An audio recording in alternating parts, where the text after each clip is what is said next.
Hey, everybody. Welcome back to the Royalty Room podcast. It's Legal Queen LA, and we are here today to talk about the consequences of saying no.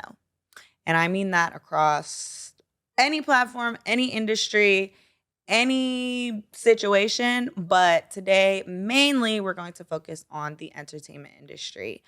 So we have a special celebrity guest who is also a celebrity publicist, Miss Ann Barlow. Welcome to the show.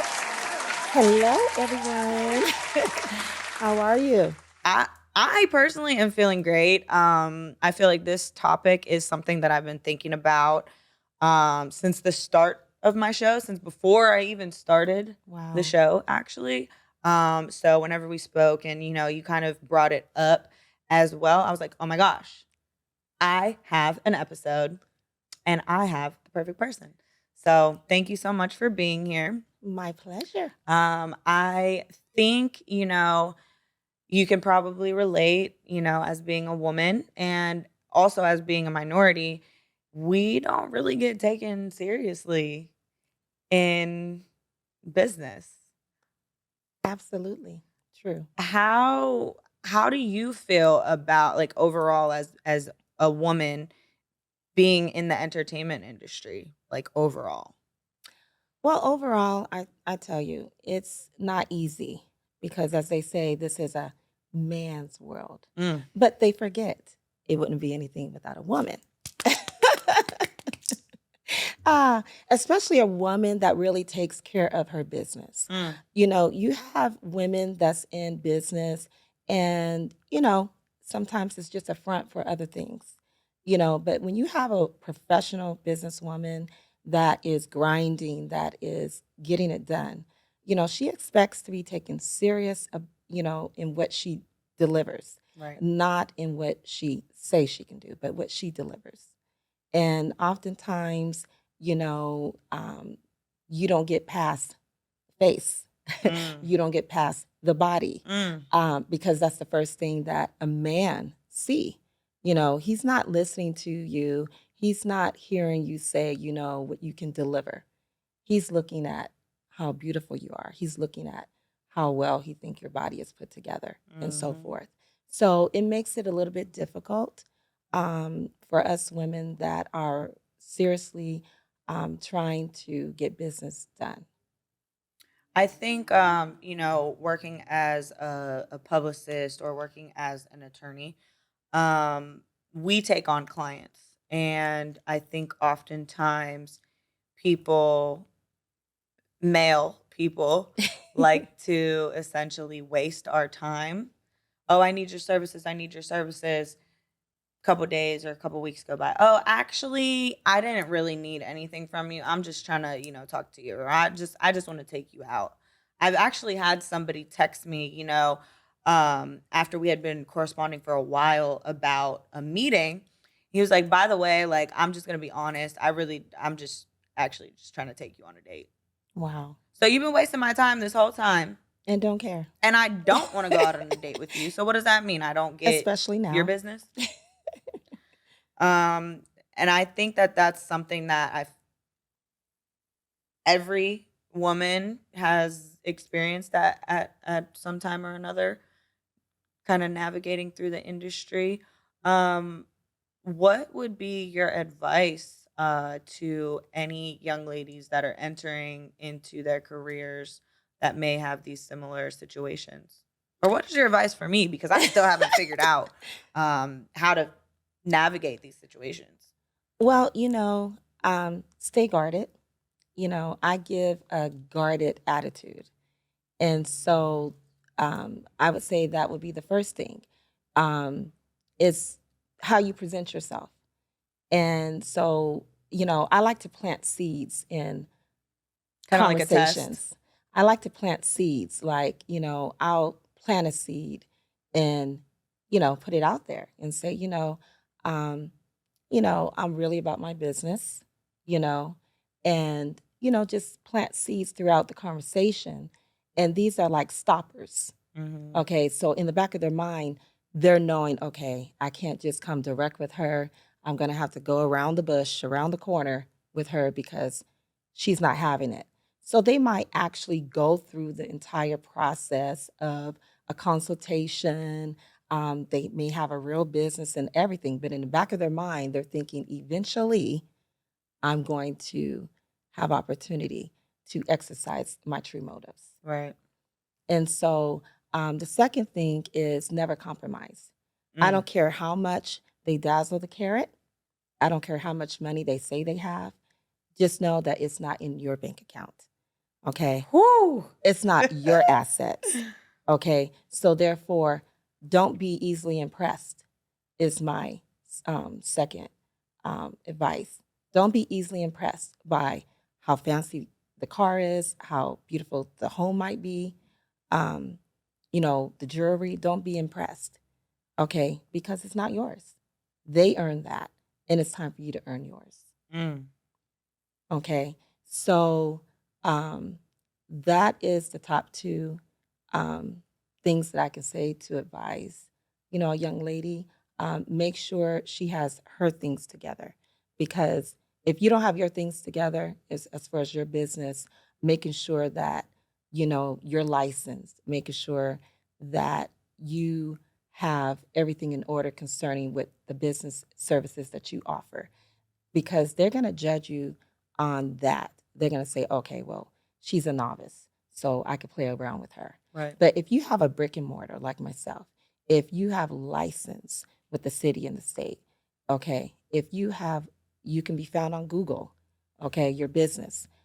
Just put everything in order with yourself before you seek services, because you will definitely be judged by your presentation, and if you're a true professional or if you're a novice.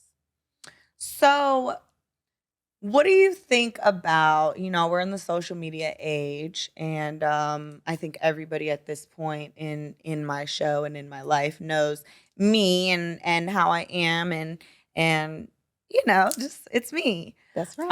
Um how do you feel about me or someone else and my social media and my bathing suits or my nights out or whatever it may be? But also, yeah, I'm a lawyer, take me serious. Do you feel like that is a huge thing that I should be focusing on? Because with me, you get what you get. I am who I am online and I am who I am offline. I'm very transparent and I'm very me at all times, 24/7. So do you think that that is I guess, a negative No, I think aspect? it's an excuse for them. I Mm. think that Mm. I think that if they take the time to really get to know you as a professional and a person, they will realize that, hey, that's just her attitude. That's just her personality. It doesn't mean that you're trying to seduce. It doesn't mean that you're intentionally trying to be provocative or anything. That's just your personality. Right. I mean, look at how Dennis Rodman used to dress. Okay, but then on the court, he was about his business. But then off the court, he dressed, differently. That was just his personality Right. on and off the court. So I think that a lot of times that, a guy will use that as an excuse. Well, she shouldn't be dressed like that. And so I'm very mindful to my dress attire just because of that. Yeah. You know, do I sometimes want to get a little bit, super sexy and show a little bit Of of skin? course. Yes, I do. And I don't expect that to be held against me. However, in the office, I'm a professional and I'm dressed accordingly. But yes, I believe that it is an excuse, you know, in the mind of a man that has certain arterial motives. Motives. Yep. Absolutely. Thank you for that. I think I completely agree with you. And I think it's kind of difficult to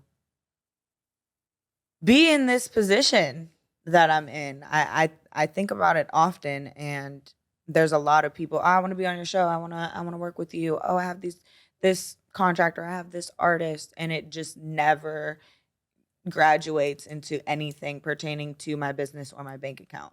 So it's just like at this point I'm kind of tired of wasting my breath in situations where we're talking about working together and it never pans out into anything.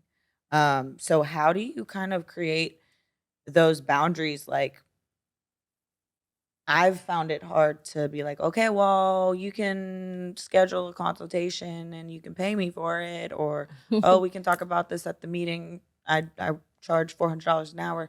I find that to be a little bit difficult to set those boundaries instead of having these like free little DMs or Mhm. text message or phone calls. Like, don't call me on Saturday Right. or on Thursday at 2 o'clock in the morning. Like, just don't. And I've gotten good with those timing boundaries, but like as far as we're having these conversations and they go on forever, but you're not paying me for my time. So how can I get better at that? That is absolutely a wonderful question. I myself had to set boundaries in terms of like people will Google me and then they'll send me a message. And sometimes it's not during appropriate business hours. And I ignore it. Ever. I Never. ignore it. I ignore nonsense in general. So if I get a text message, you're not a client of mine, but you're potentially one, and you text me at 8 o'clock at night, 9 o'clock at night, I'm not responding until the next business day. Okay. So you have to train your clients, so I won't respond. And then that's in terms of the time boundary. In terms of those that will seek free information, so to speak, I will just steer the conversation. Would you like to schedule? I might give a little bit, and then like if you want to further discuss this, you can schedule a consultation. I'm 275 an hour. Well, 325 now. I went up. Period. The price tag went up. Okay. So, yeah, so they'll be like, "Oh, well, how much is it?" Oh, at the time, 275 per hour or 175 for a half an hour. Your choice. Simple. So now they know that, you know, it can be a phone consultation or you can come to my office. I set those boundaries, that's another thing in terms of the brick and mortar. From the gate, I've always had an office. Okay. I think I met with a potential client maybe once or twice at Starbucks, and that was it.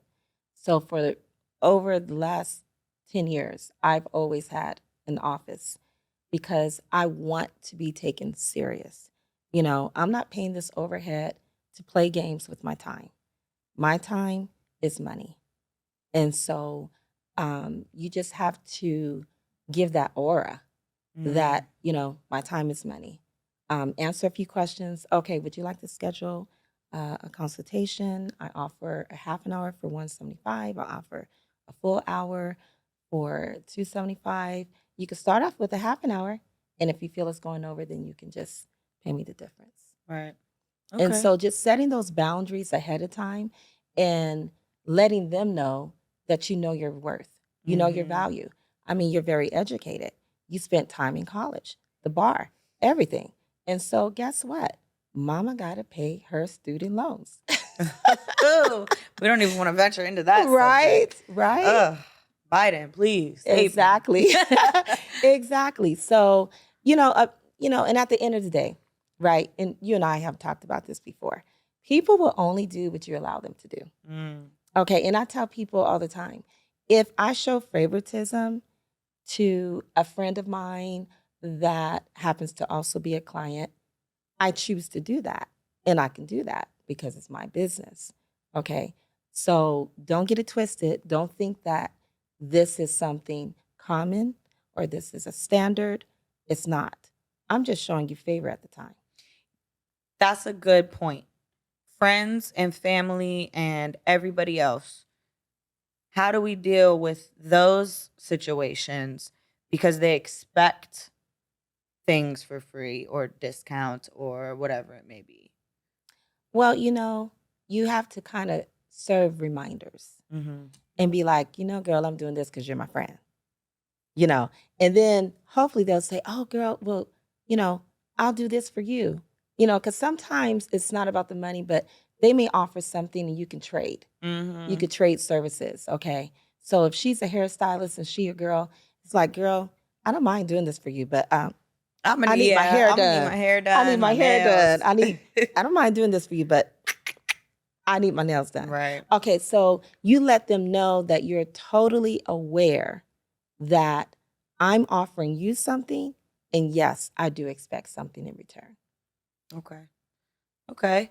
Have you ever unfortunately experienced a time when you didn't get a contract because or a contract or a client or whatever it may be because you said no to maybe these advances or the miscommunications from men in this industry?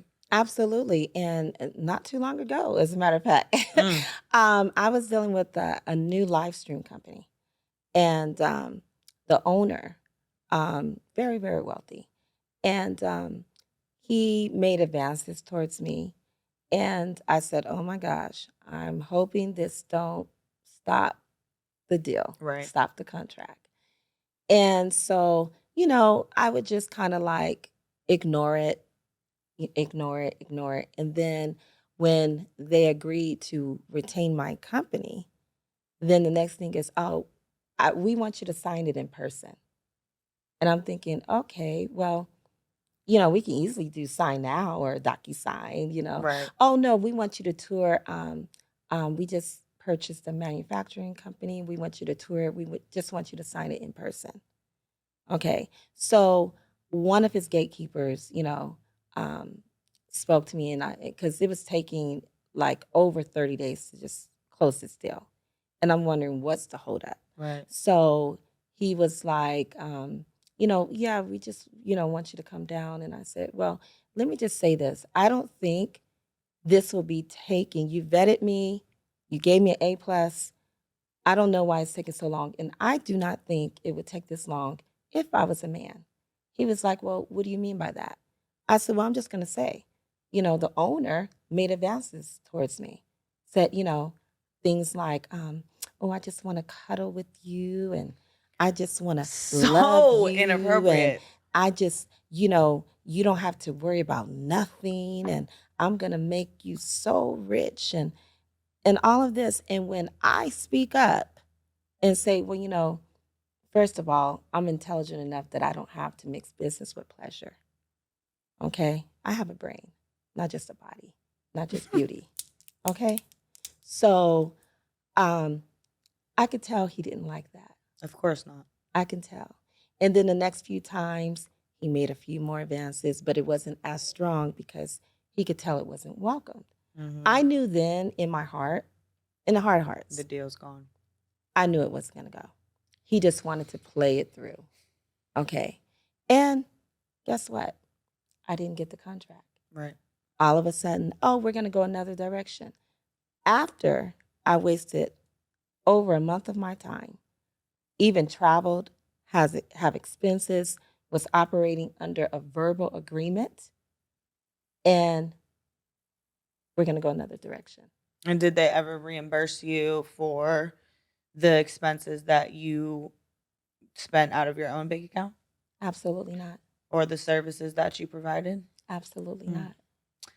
So it's kind of like what is the phrase they say? Damned if you do, damned if you don't. Exactly. Because it's like you can give in, or maybe you do like the person, or maybe whatever.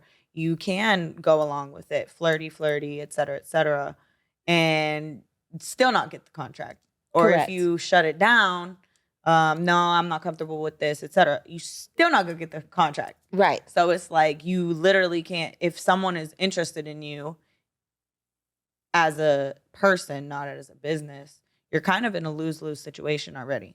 Absolutely. It's like, beauty is wonderful, but you're cursed at the same time. I say that all the time. It's a blessing and a It's curse. a Pretty girl blessing and privilege is yes. real.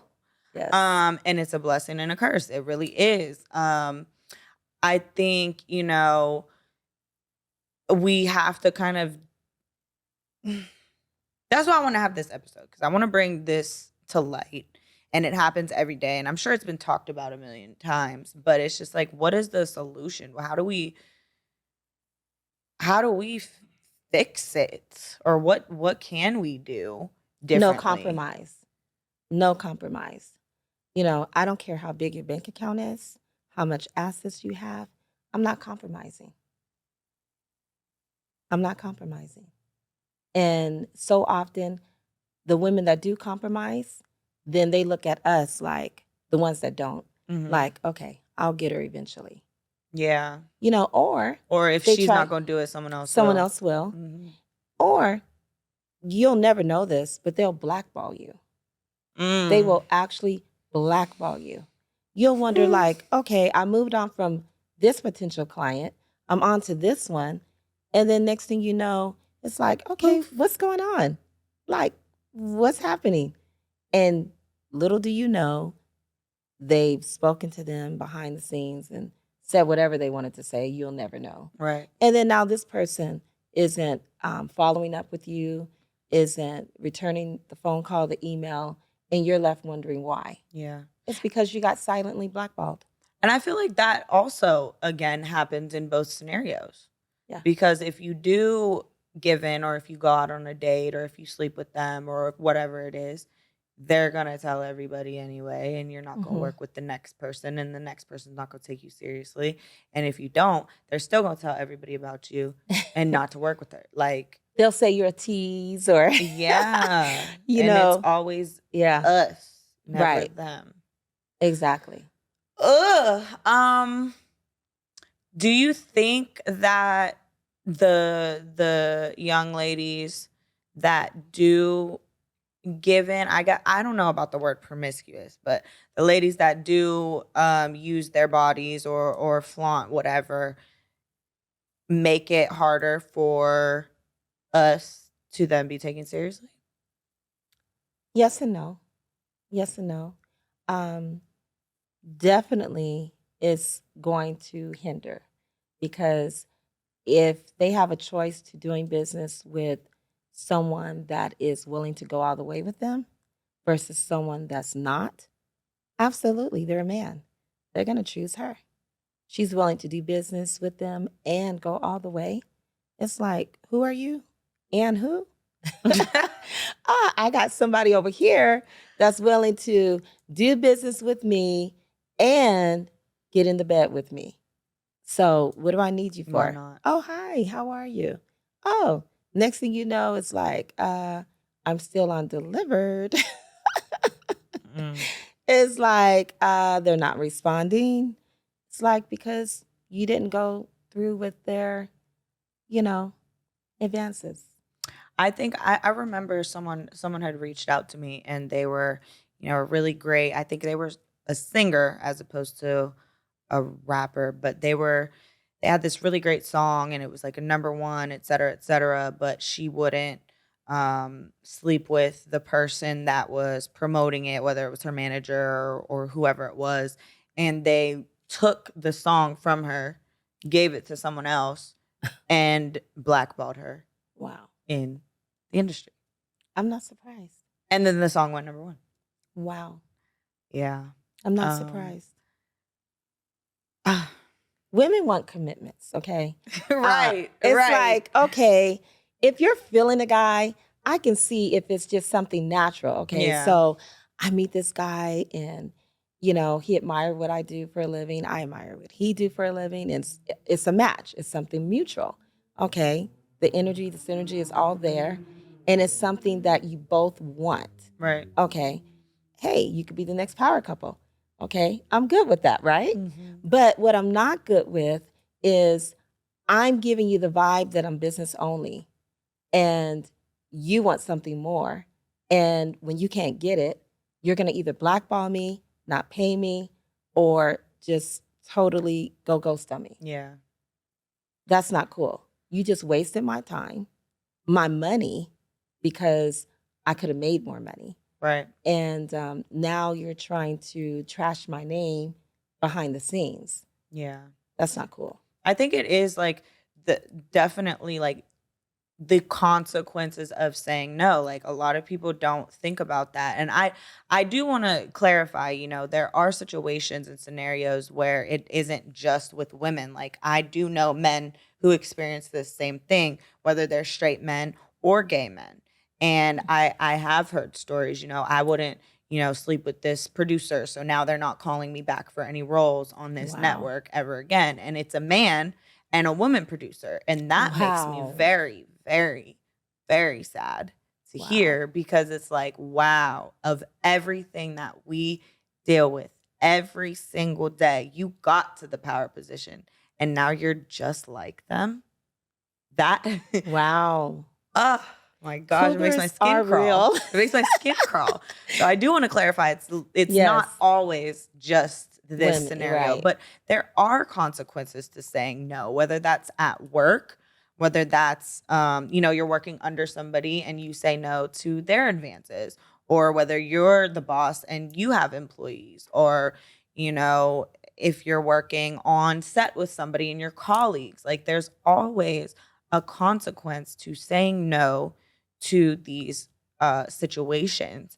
And I feel like there's a way bigger picture here with just the dynamic of women saying no to men that we're dealing with in America and worldwide. So I have a clip here that I wanted to show, and Saul, let's hear it. The NYPD is looking for the men who allegedly attacked and robbed a woman trying to buy a bottle of wine in Harlem. CBS News' Lisa Rosner now with more for us this noon. Lisa? Well, Chris, this happened just before 6 p.m. Monday. Witnesses tell me the woman was alone in the store and being hit on by men inside. It was when she walked outside when the trouble started. Surveillance video shows two men walk inside chatting and laughing. Police say they started talking to a 31-year-old female customer looking to buy a bottle of wine. Police say she rejected their advances inside the store on West 128th Street near St. Nicholas Avenue. But when she walks out, you can see the two men follow and others also appear. Police say they kicked her multiple times and one even bit her on the forehead. Oh my God. Yes. The intrusion. The intrusion. I mean, she wasn't doing anything but trying to buy something for herself. I heard the commotion. I heard all the screaming. So, because I live right around the corner, I saw the little blood on her face. Police say the victim suffered a bite mark with broken skin to her face, pain and bruising, and was taken to NYC Health and Hospitals Harlem in stable condition. Police say the men stole her iPhone 11 worth around $750 and ran away. The incident is upsetting to people who frequent the area. If you ignore a guy, then they'll be like you're rude. But it's just like you don't want to talk to them, so you keep walking. But then it shouldn't turn out to an altercation. I hope they find them and they can have justice for the young lady, and I hope she's okay. And anyone with Ooh. information. Wow. How does that make you feel? Are you tearing up right now? I'm just thinking about my daughter. My daughter, she's 19 right now, and almost a couple years ago, she was at a gas station, and she went inside to pay for gas. And the same thing happened to her. It's a blessing that they didn't physically attack her, but they surrounded her and was like, "Oh, you too good to give us your number?" So she said she had to think quick, and she was like, "No, I was just paying for the gas. Here's my number." And she gave them the number, Right. and then she later blocked them. And so she had to think quick. Yeah. And so I'm just thinking, like, this is crazy. There's so many situations like this. I tell all my girlfriends and my sister and everybody, like, in that situation, like, if you don't feel comfortable saying no, just give them, a fake number, or give them a number that you are, and then exactly block them. Block them, But- because they'll call it. And then Right in front the of next you. question is, exactly, well, what if I give them a fake number and I call and it doesn't show up? Well, I don't have service. I'm sorry. Or I don't have Right. my phone. Like, Right. whatever. But it's just like so scary, because even this girl that lived next to me in my old apartment, there was a small bar like one block in front of us, and she was on her way home, and one of the guys followed her out and was like, "Hey, can I have your number?" etc. She like politely declined. "I have a boyfriend," and he followed her and threw her to the ground, bashed her into the concrete. And I saw her the next day. I thought she had gotten in a fight or maybe in a car accident or something. And she told me this story, and I'm just sitting here like, that literally could have been me. That could have been my sister. It's just, how did we get here? And I pulled a bunch of news clips when I was Googling. It was just more and more and more and more and more. There's some in India, some in Canada, some in, obviously all over the states. And it's just like this epidemic of just like hatred against women, or just hatred of being rejected I was by going to say women. that. I don't understand. But there was a study that a young lady did. Her name is Lily Catherine Thacker from Eastern Kentucky University, and it's titled The Danger of No: Rejection, Violence, Toxic Masculinity, and Violence Against Women. And I wanted to read a little excerpt, and Saul was going to run some of the clips that I found. We don't have to talk about every single one, but it says, male on female rejection violence is commonplace. Elliot Rogers' killing spree was not an isolated incident. Even the most cursory Google search will summon dozens upon dozens of cases. For this study alone, over 50 cases found in the news were analyzed, all within just the past 6 years. There are entire blog sites, some spanning several years, with hundreds of entries, which are dedicated as spaces where women anonymously share their firsthand experience with rejection violence. The violence employed in these cases is often disfiguring at best and lethal at worst. Wow. Men can't take rejection. Some men, most men So can't what take do we rejection. do? I'm stressed out. Be wise. I'm stressed out. Yeah. Like you have to almost give in order to protect yourself. Or make them think you're giving in. And let me just say this, right? I believe this. Business first. Okay? Let's take care of this business. Okay? Saying no doesn't mean it's no permanently. Okay? Maybe after you get to know someone, maybe that no can possibly turn into a yes, at a later point. However, when you have men that have perverted intentions, they're looking for the right now yes. They're not looking for any type of long-term relationship. They just want what they want now. So even if you say, you know what, let's just do business and we can see where it leads. Right. Depending on who you say that to, that could work. But then if you have someone that is just really persistent on what he wants now, that won't work. So you have to just distance yourself from that type of person, because I don't even want to do business with you now. Yeah. Yeah. It's definitely a fine line. And we're lucky enough that we don't have a boss, Right. especially a male boss. Goodness. But in situations in the past, it's like, even in those situations, you get sexually harassed by your boss, or you get, God forbid, sexually assaulted by your boss. The consequence of saying no, you're fired, you're blackballed, you're talked about, you're embarrassed. What is the cost? And I think that's something that we really have to kind of look into, because not all people, not many people are going to be in a situation where they have their own business. The Correct. majority of people are working for someone or with someone. Right. And even in those coworker situations, there was an incident where someone that's close to me was sexually assaulted at work. Oh, wow. And she ended up quitting the job because she didn't want to go back to and deal with it, et cetera. She reported it and that person got fired. But, it's just like, well, now I lost my job anyway. Well, now I have to find a new job. And it's just like the company, I believe they fired him. But what else? He's just going to go to some other company and do the same thing to someone else, But 9 times out of 10, we're not going to press charges. Right. Because that situation, I shared on a previous episode something very traumatic that happened to me. I didn't never press charges. Right. Because I said no and it didn't work. I Wow. said no, and they still did it anyway. And the men know that 9 times out of 10, they're not going to tell nobody. They're not going to go to court. They're not going to go to the Right. police, etc. And that's why they're so comfortable with moving how they're Right. moving. And same thing in relationships, domestic violence, um, battered woman syndrome.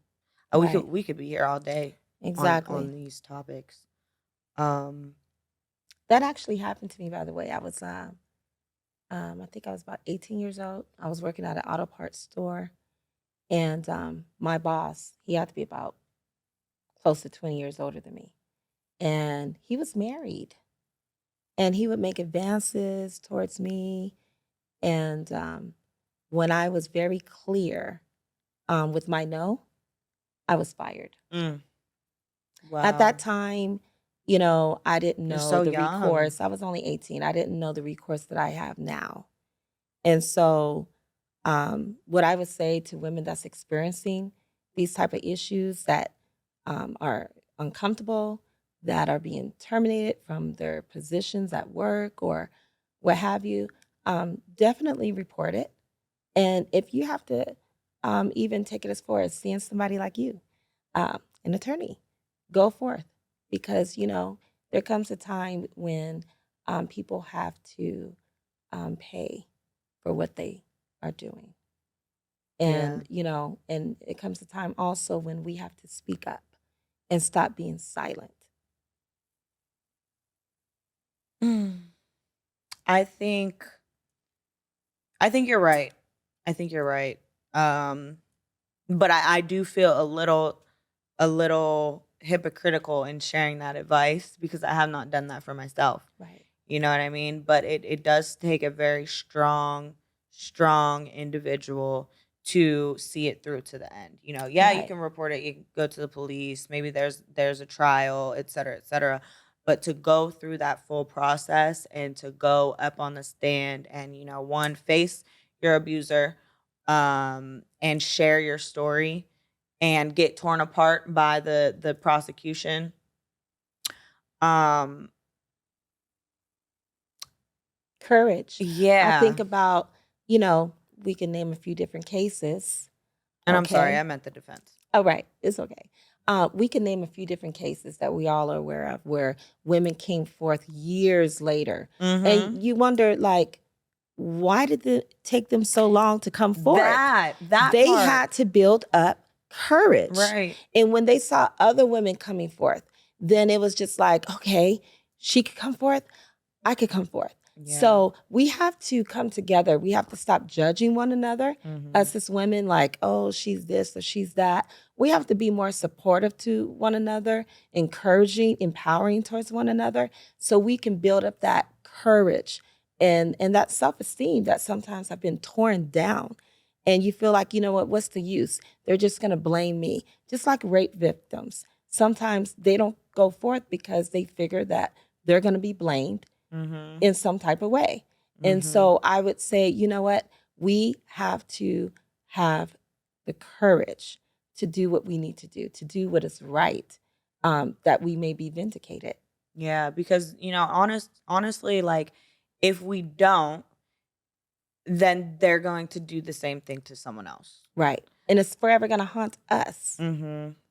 And I think it's even harder to be able to come forth when it is somebody of power, of maybe celebrity status or they're higher up in the company or whatever it may be. But to be scared of that, again, they're just gonna keep doing it to other people. Right. Because that's just it's character. It's Right. their nature at that point. Unfortunately, the majority of the time it didn't just happen to you. Right. So And be clear with your no. I mean, no is not a curse word. oh, I like that. That is a perfect place to end on. No is not a curse word. Thank you so much to come on the show and talk about something that is so prevalent in this industry. There should be no consequences to saying no because you are a human. You have rights to your thoughts, feelings, opinions, what you're comfortable with. And I hope that, maybe this message helped someone somewhere feel comfortable with being able to say no. And it's something that I'm still learning how to deal with. So thank you again, Miss Ann, for joining Thank you for us. having me. It's been a pleasure. Absolutely. This has been a very personal episode, but I do hope that anybody who's dealing with this situation, one, you're not alone. Two, you can say no, and you should say no if it does not feel good to you. And three, you can also speak out. It is okay, and you're not alone. So thank you so much for tuning into the Royalty Room. Like, subscribe, comment. Let us know what you want to hear next, and we'll see you next time. Bye.